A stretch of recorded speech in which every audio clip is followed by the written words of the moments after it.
Thank you, and good evening, everyone. It's good to see you.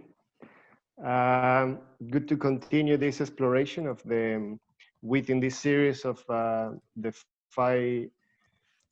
Buddhas and Bodhisattvas. We are looking at the five genus, and tonight's is a journey into the eastern realm of the mandala.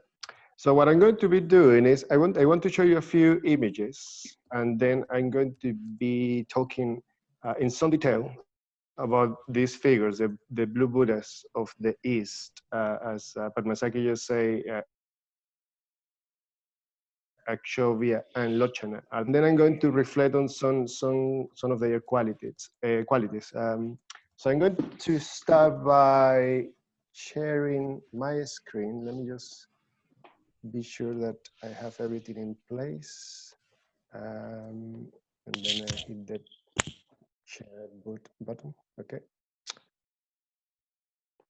So I might need somebody just to let me know if you can see. Oh, can you allow me to share screen, Gareth, please?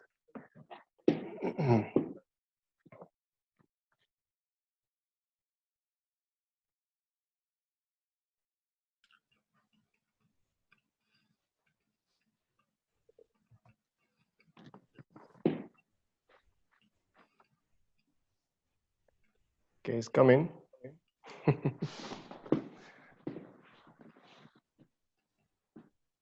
Yep, I think I got it now. Perfect.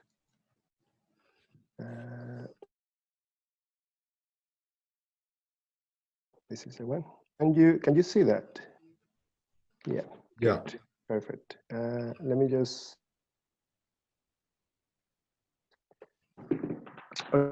Okay, so this is what we are actually exploring at the moment. This is a representation of this five Buddha mandala.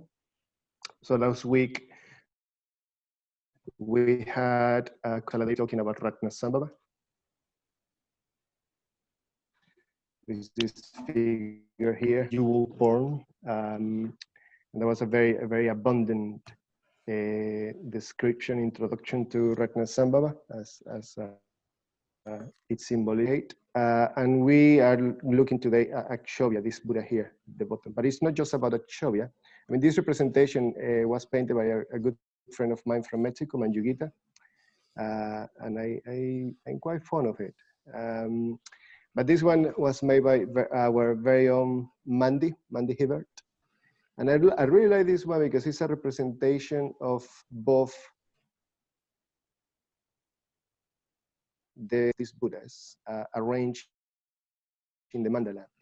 And it's not one that you see often with the figures looking at you, as it were. So we have here Akshyobya and Lochana. In this representation, Akshyobya is holding a begging bowl, which is it's not a traditional form representing Akshyobya, but I'm going to say a bit more about that in a moment. So this is probably a bit less easy to look in detail, but this is a mandala. I mean, well, as a whole, of the five Buddhas, but we have Akshyobya at the center of the mandala. And around in the corners, we have the five Buddhas, the five male forms of the Buddhas. And what I like about this representation is that it's quite symmetrical as well. Something that is very important about the mandala. And probably it will come clear in my presentation why this is important, this sort of division in between two or four aspects that have equal weight to them. This is another representation of Akshyobya. It's a bit more tantric, if you want. And this is Akshyobya and Lochana in sexual union, or what is called a Japyom in the Tibetan traditions. And as you can see, I mean, they have many arms with different implements. But you can see that Akshyobya is holding two Vajras I'm going to say a bit more about the barriers just in a moment. Yeah, and then we have our own representations of Akshyobya within Triratna. This is a painting made by another member. His name is Aloka, and this is in Padmaloka Retreat Center in Norfolk, Retreat Center for Men. Aloka, by the way, is the same who made the Buddha, the Shakyamuni Buddha painting, which is behind me here at the Center's Lounge tonight. Yeah, and there's another representation of Akshyobya. In this one, this is a tanka. I don't know how many of you are familiar with tankas. So they are in a way they are ritual objects or devotional objects, very popular in Tibetan and Nepalese Buddhism, and it's usually hand painted. It's very beautifully done, and it has all these fabrics, very beautiful fabrics with symbols, and it has this top here that usually covers the image. So it's not a picture. It's not a painting that you put on the wall. It's a devotional. It's a representation of an state of consciousness from another realm. Yeah. So the idea is that you pay your respects to this image. But this is the one that I want to show you tonight. This is one that, I mean, it's not incredibly beautiful, but it's something, it reflects two qualities that I want to emphasize tonight. So first of all, it reflects light. All the other images that I just show you are bidimensional. And also this one, that's the other quality, that is three-dimensional. And this is really what we are trying to get at when we talk about these figures. I'm going to stop sharing. I'll be back with images in a moment, but I'm just going to stop sharing for a moment. Okay, I can see you all. So when we are looking at these figures, what we're trying to imagine is the embodiment of a quality. And that embodiment is not a material one, it's an embodiment of light. Yeah, and that's very important. Something that happens to these figures is that they are there to help us in a transition. Yeah. So in the Tibetan tradition, usually we talk in terms of bardos or intermediate states. And it say that after death, in what is called the bardo of reality, you meet all these figures of these mythical figures, if you want. But what you meet is not a concrete form. What you meet is their light, yeah, what they represent, their light. And something very interesting is that their light is quite luminous, yeah, quite be very strong. And at the same time that you meet these figures, your consciousness, yeah, because you are not there anymore, but there's a stream of consciousness. If you want to follow, you know, this traditional way of thinking, also encounters a less bright light, a bit warmer, sort of.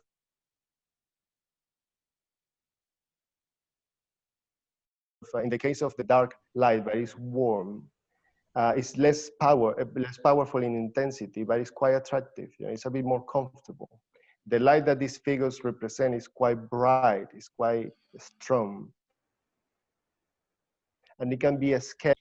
So that's something to bear in mind, that these figures are not ornamental. Yeah? They are not there to embellish what we think we are. And I'm going to come back to this in a moment. So there are a few symbols here to my side. One of them is a representation of Akshyobya. It's a stone carving of Akshyobya. It's a bit heavy. 2 years ago, we went on a pilgrimage a bit more than 2 years ago. Actually, we went on a pilgrimage from Nottingham, and we ended our pilgrimage in Bodh Gaya. And this rupa is from Bodh Gaya. Rupa is another way of referring to a Buddhist sculpture.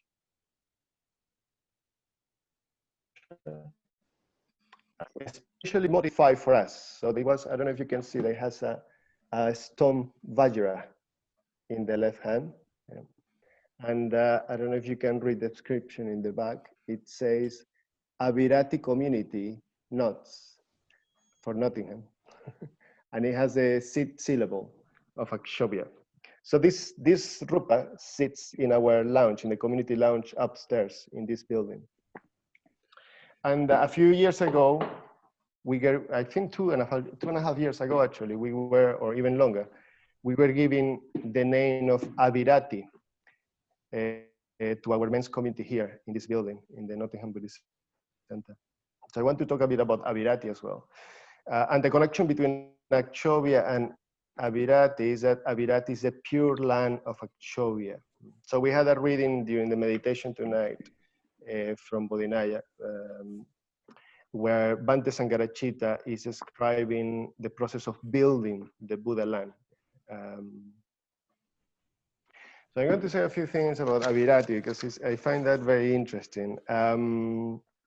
So first of all, when we talk of a Buddha land, we are talking of a realm, a space. Yeah? The most accurate way of translating this term into English would be Buddha field, actually. So it's a field and seeds, and you try to see this growing and developing. But there is always a myth behind all these figures. Yeah? And in the Buddhist tradition, it's very traditional. Yeah, well, that you get what I'm trying to say. That there is a figure at some point in the story that aspires to become a Buddha. Yeah? And in the time of a particular Buddha, this disciple, this practitioner, wants to make a vow to at some point in the future become a Buddha. So the story goes that there was a Buddha long time ago, somewhere in some galaxy. Yeah, it's not necessarily in this time, this space. The Buddhist cosmology is very vast. There are many planets, many systems. There was a Buddha called Great Eyes, and there was a practitioner, a devotee of this Buddha, that wanted to become a bodhisattva, wanted to take the bodhisattva vow. And the Buddha Great Eyes trying to prevent this practitioner of taking that path, saying that it was a very difficult path. And the reason the path was very difficult is because a bodhisattva does not bear any malice to anybody. So that's very interesting. In the Buddhist tradition, a bodhisattva is allowed to feel passion, but no malice. Yeah. The main reason for that is that malice, even hatred, those emotions cut you off from the connection with beings. And this disciple doesn't get put off by this a warning from the Buddha, and starts practicing. But the bodhicitta arises. We had a Karunavacha a couple of weeks ago, I think, talking about the bodhicitta and Avalokiteshvara. So I'm not going to say much about it. But if you want to hear more about that, you can revisit Karunavacha's talk in our YouTube channel. And then when the bodhicitta arises, this disciple takes some vows, and the first vow that this disciple takes is that he will never tell a lie.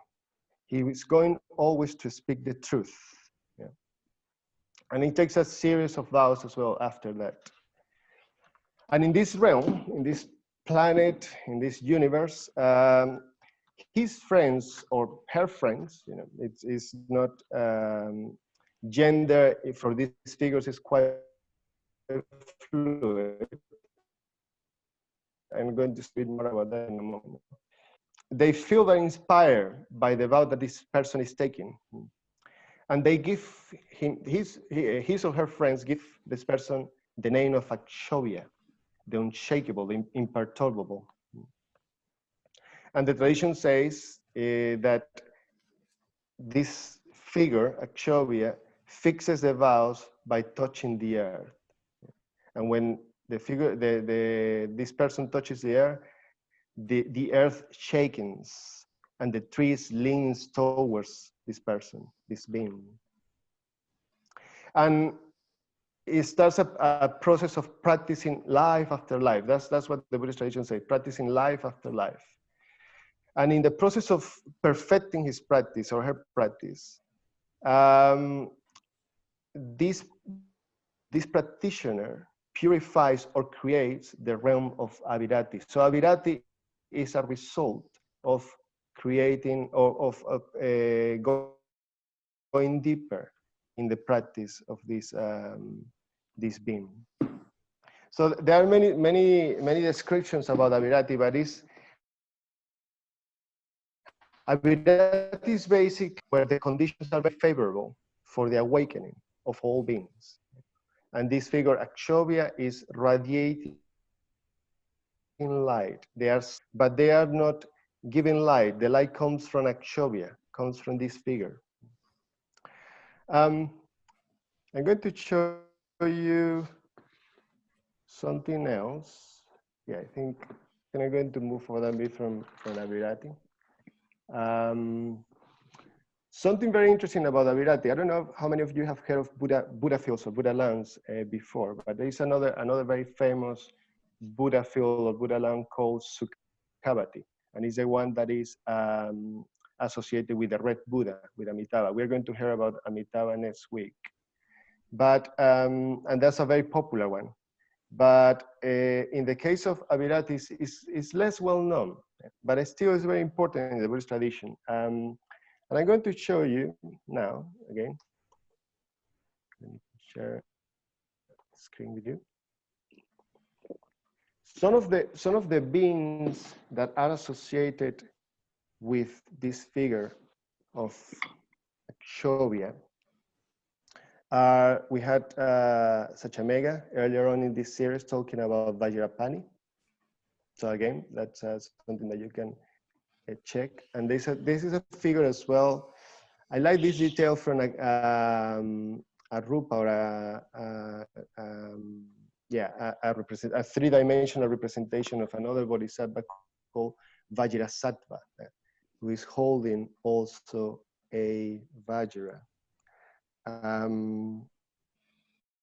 But these figures, Akshyobya and the figures that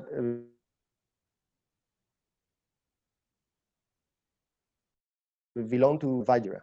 And that's a very common, it's a very universal symbol, not just for the Buddhist tradition, but for many other traditions. Yeah. So we have, for example, in the Roman and Greek traditions, we have Zeus or Jupiter, can be translated, the word Vajra can be translated as a thunderbolt. Yeah. Or we have in the Nordic tradition, we have Thor, who is holding a Mjolnir, I believe it's called, which is this hammer, but Thor is the god of thunder. And this image of the Vajra, I'd like just to stop for a moment and show you something from here. This figure of the Vajra, this is a heavy Vajra here. It's almost like a dumbbell. It's a very powerful one. Yeah. It represents energy. It represents, it almost also as well can be said that it's like the diamond that cuts through. Yeah. It's a very strong image. But the energy is not something that is static. Energy is always in movement. Yeah. And that's something very important in relation to this figure. Going back to images, something that Bhante Sangharachita at some point emphasizes the way we use our energy for our practice. And he put together a version of the 5 precepts that you are familiar with in terms of energy. It's called the tantric precepts. So we can read them quickly, and maybe this is something that you can comment on in the groups in a moment. So you all know the 5 precepts, the formulation, the traditional formulation of the 5 precepts, but this is it's a bit different. It's in terms of energy. So the first precept is do not obstruct the energy, drain the energy of others, and give freely of your own energy. The third one, do not misuse energy. Fourth, using for whatever purpose the energy appropriate for that purpose, not inappropriate. This is the one that is the speech precept. And then the mind precept is do not allow energy to become turgid, and to keep it and strive to keep it bright and clear. Go back.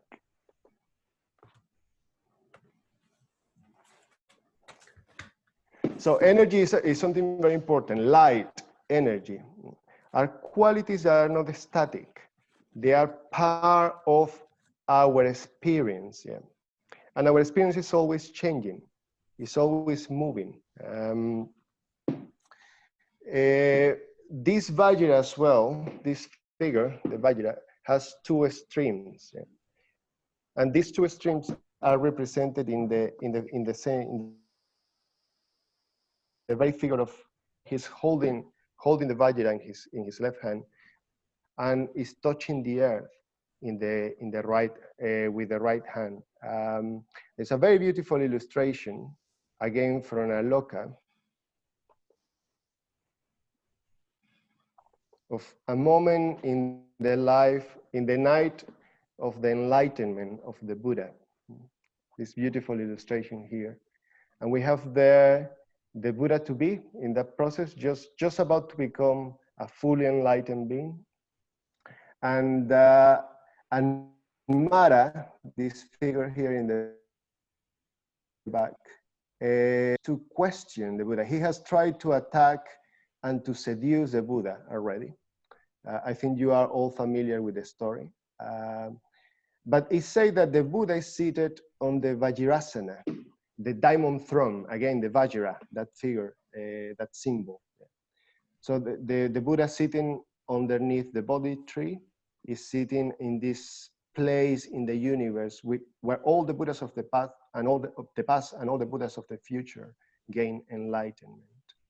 And Mara comes a bit like a lawyer and then questions the Buddha to be and asks, what right you have space in that throne? And the Buddha says, well, I've been practicing for lives after lives for many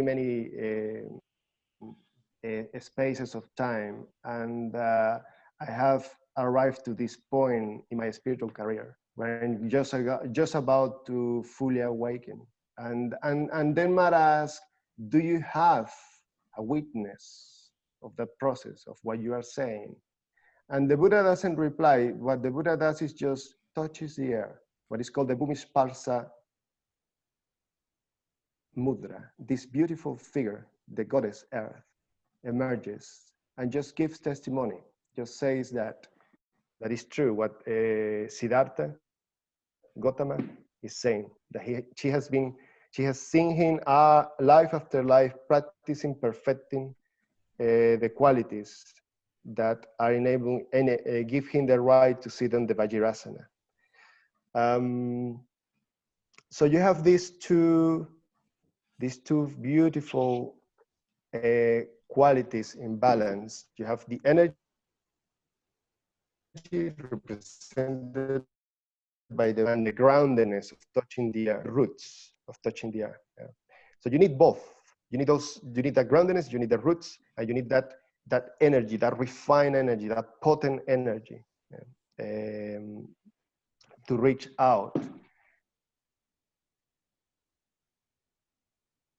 to reach the spiritual realization. But you need the depths, yeah, the depths of touching fully, deeply the earth. I'm just going to say, just to finish, I mean, this balance, probably of all the figures that I wanted to focus, there is one in particular that I think represents better than any other this balance. between those two things. And this figure is called Vimalakirti. Yeah. Vimalakirti means unstained comet. And the interesting connection between Vimalakirti and Akshyobya is that Vimalakirti comes, so he's one of the inhabitants of Avirati.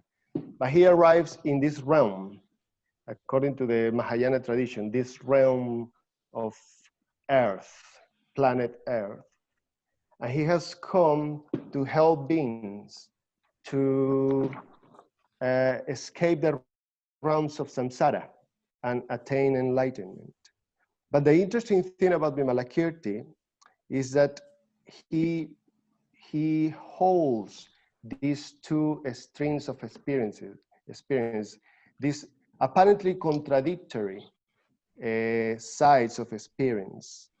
So the tradition that he wore the white clothes of the layman, yet lived impeccably like a religious devotee. He lives at home, but remains aloof from the realm of desire, the realm of pure matter, and the immaterial realm. He had a son, a wife, a female attendants, yet always maintained continence. He appeared to be surrounded by servants, yet lived in solitude.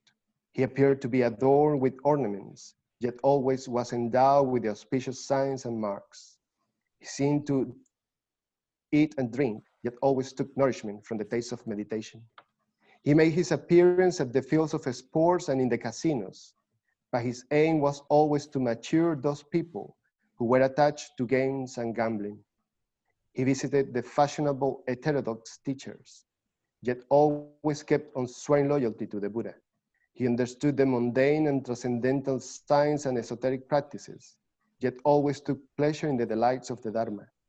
He meets in all crowds, yet was respected and as foremost of all.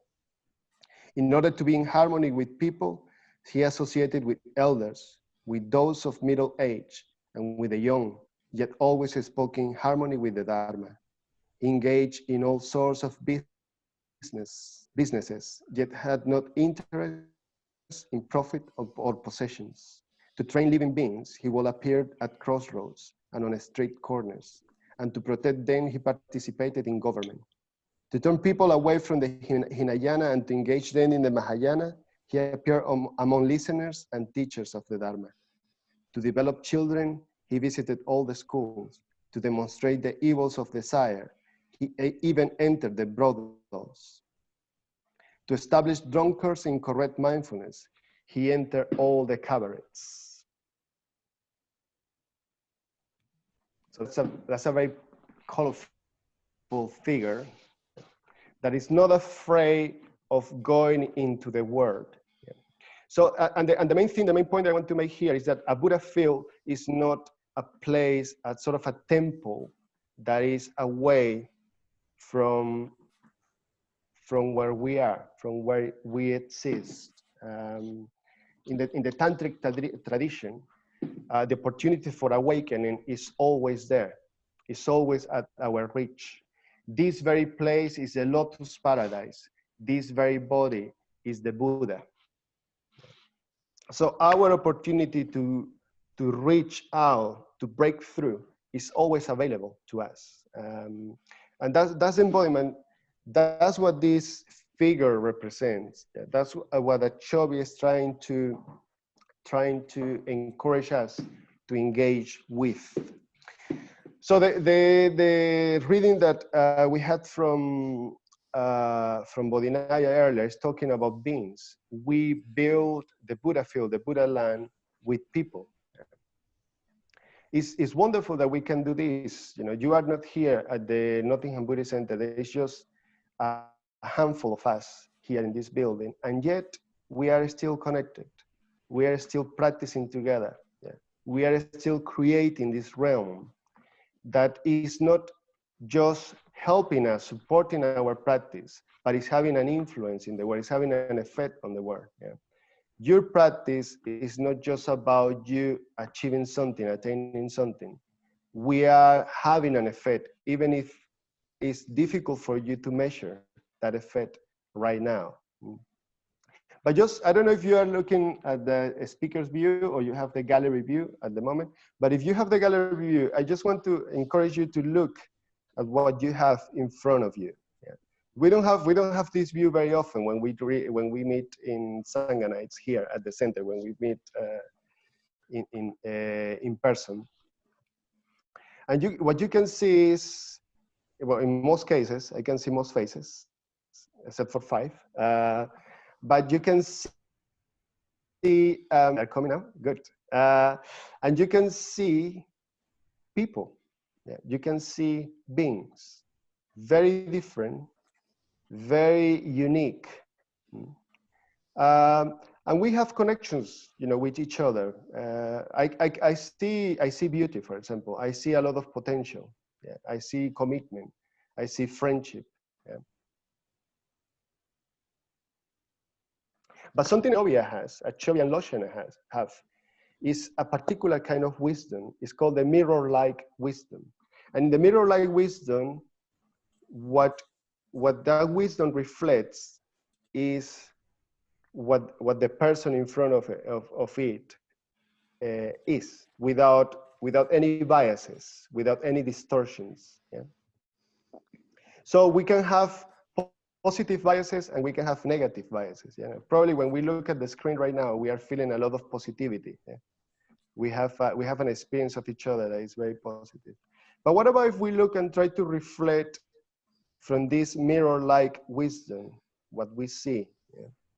We see a people from a particular cultural background, a particular race, maybe. We can distinguish gender. Yeah. We can distinguish a way of coming together that even if it goes beyond our individuality, probably it's still quite limited. Yeah? So maybe most of the people on the screen are of white race, for example. Yeah.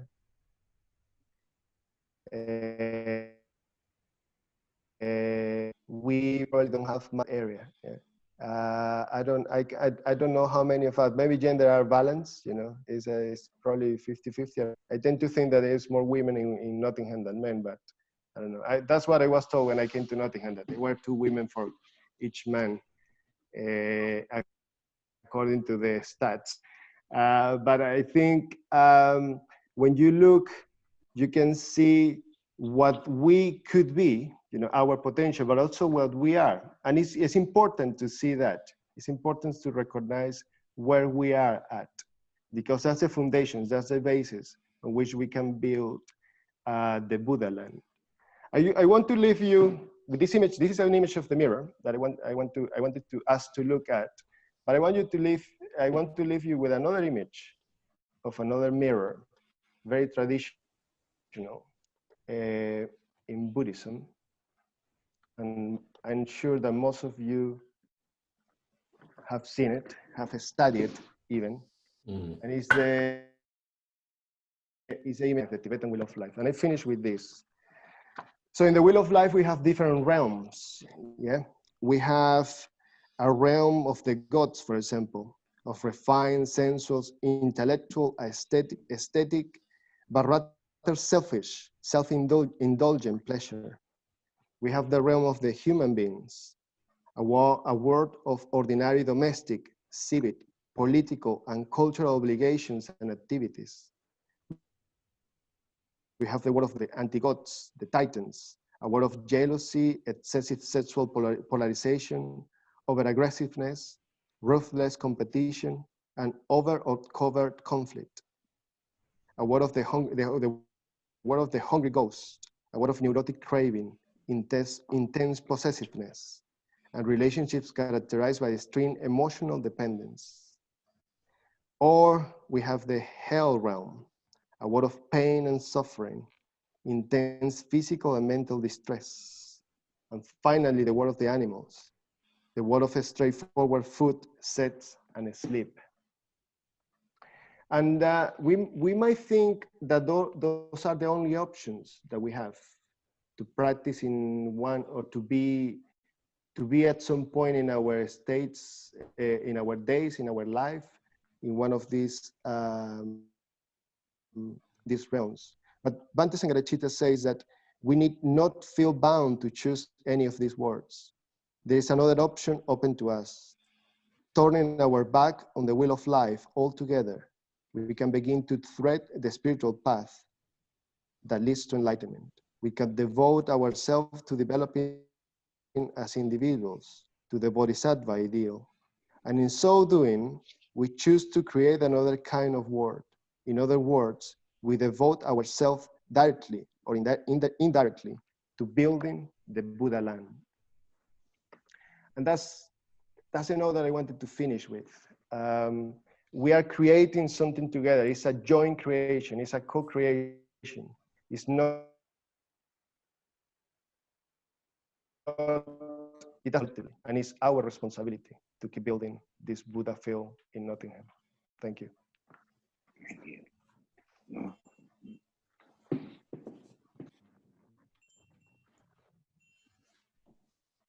Okay. You're muted, Saki. Yeah, sorry, I didn't unmute. Thanks, Aryavacin. Well, you certainly didn't disappoint. There is so much in that talk. It's wonderful.